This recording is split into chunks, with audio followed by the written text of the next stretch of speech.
Наступает день. Доброе утро. Доброе утро. Доброе утро. Мама, нет, еще 5 минуточек.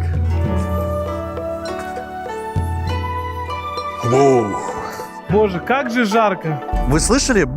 Да, это было очень страшно. Уважаемые дамы и господа, я хотел бы с прискорбием сказать, что братишкин был убит.